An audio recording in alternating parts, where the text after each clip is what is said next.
Hi, you guys. Welcome back.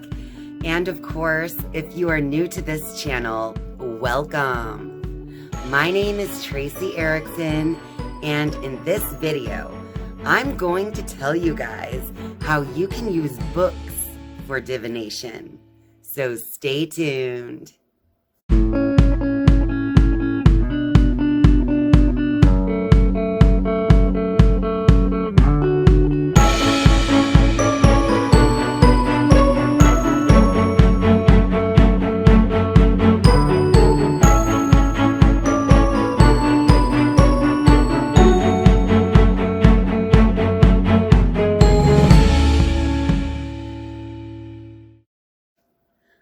As long as I can remember, I have used books that I have read for divination purposes.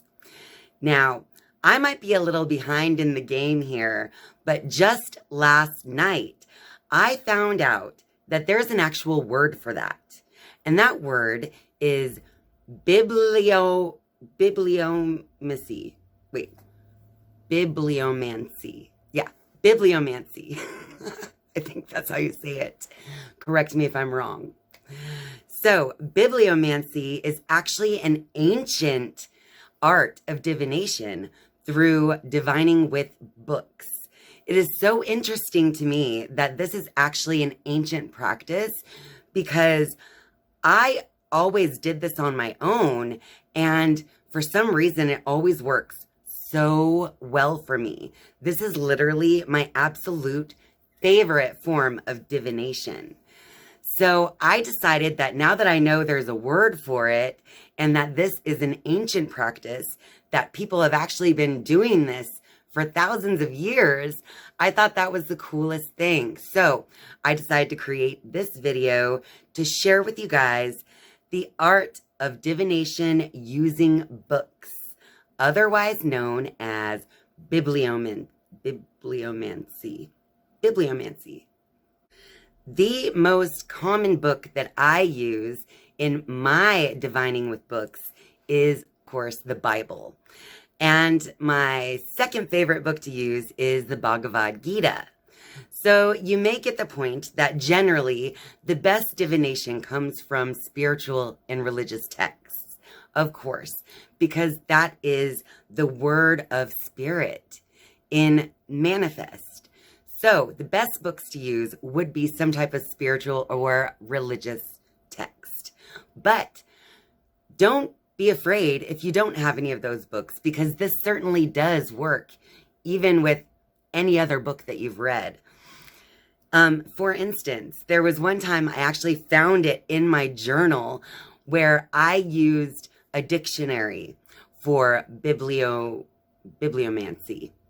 So if you don't have any, Bibles or any other religious texts or spiritual texts laying around, you can use any book for divination. One of my favorite experiences with bibliomancy actually has to do with a wand that I received for my birthday. So I'll give you a little background story. So back in 2016, in September, I received this wand for my birthday from my husband, Neil. This is not a Harry Potter accessory. It is not a toy. This is an actual handmade wand. I was so excited to receive the tool, but I had no idea how to use it or what to do with it. But I love it anyway. So, fast forward, that was in September of 2016.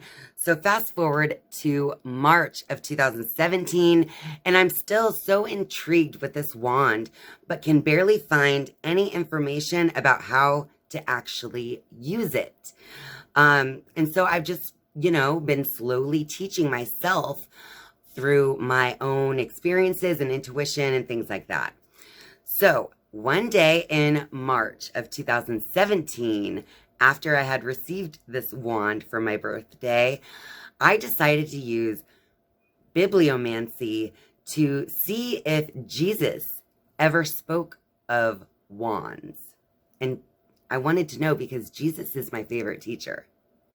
So I'm also going to share with you the journal entry that I wrote on March 21st, 2017, because on that date, I actually was referring to bibliomancy, and this is one of my favorite outcomes from doing that exercise.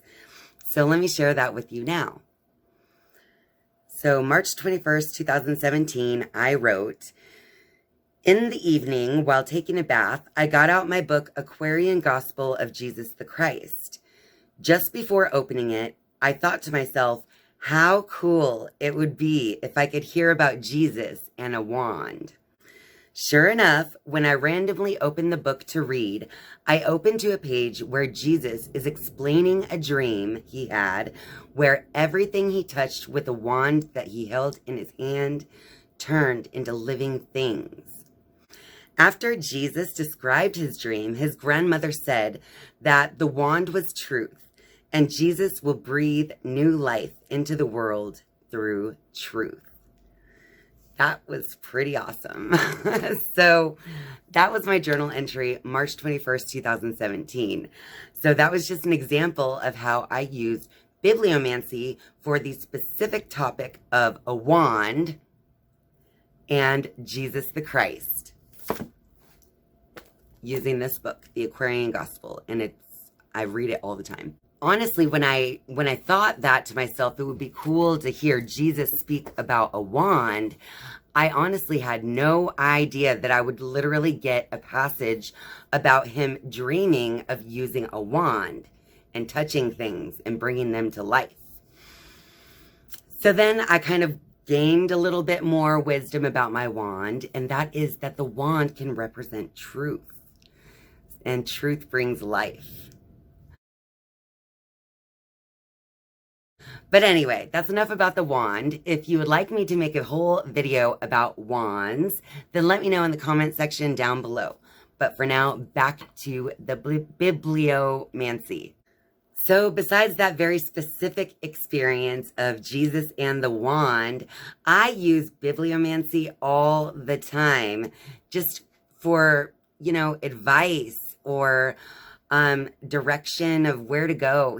I'm a Libra, so sometimes I'm a little up in the air on which way to go on things. So sometimes I actually do use divination with books to help myself find the information I need to come to the best choice or the best decision. So there are so many different ways that you can use bibliomancy in your life to enhance your life experience and to bring in wisdom and knowledge from God or the universe or whatever, because these messages are randomly selected for you based on your intention as well as the present moment and what you desire to seek. And of course, before I let you guys go, I'll just show you quickly how to use a Bible for bibliomancy. Let me just grab it real quick.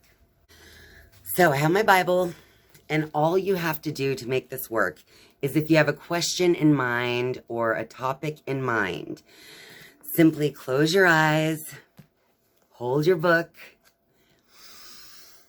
take some deep cleansing breaths. I like to do that, of course, with my eyes closed because I like to just center myself in mind and body and spirit.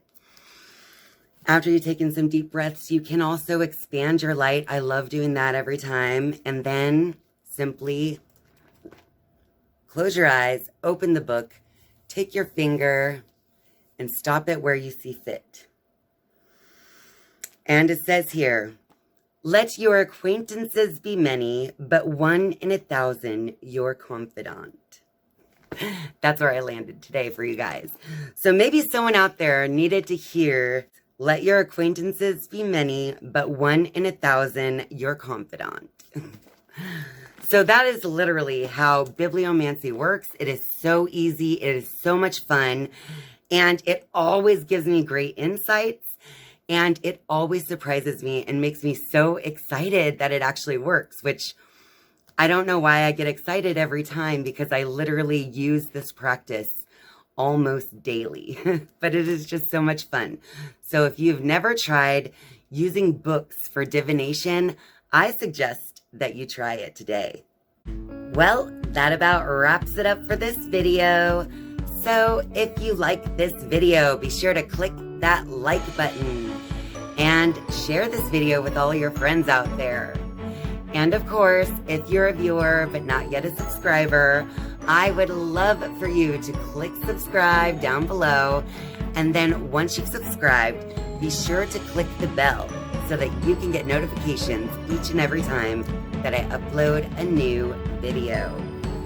Thank you guys so much for watching and spending your time with me. I love you. And I'll see you next time. Bye.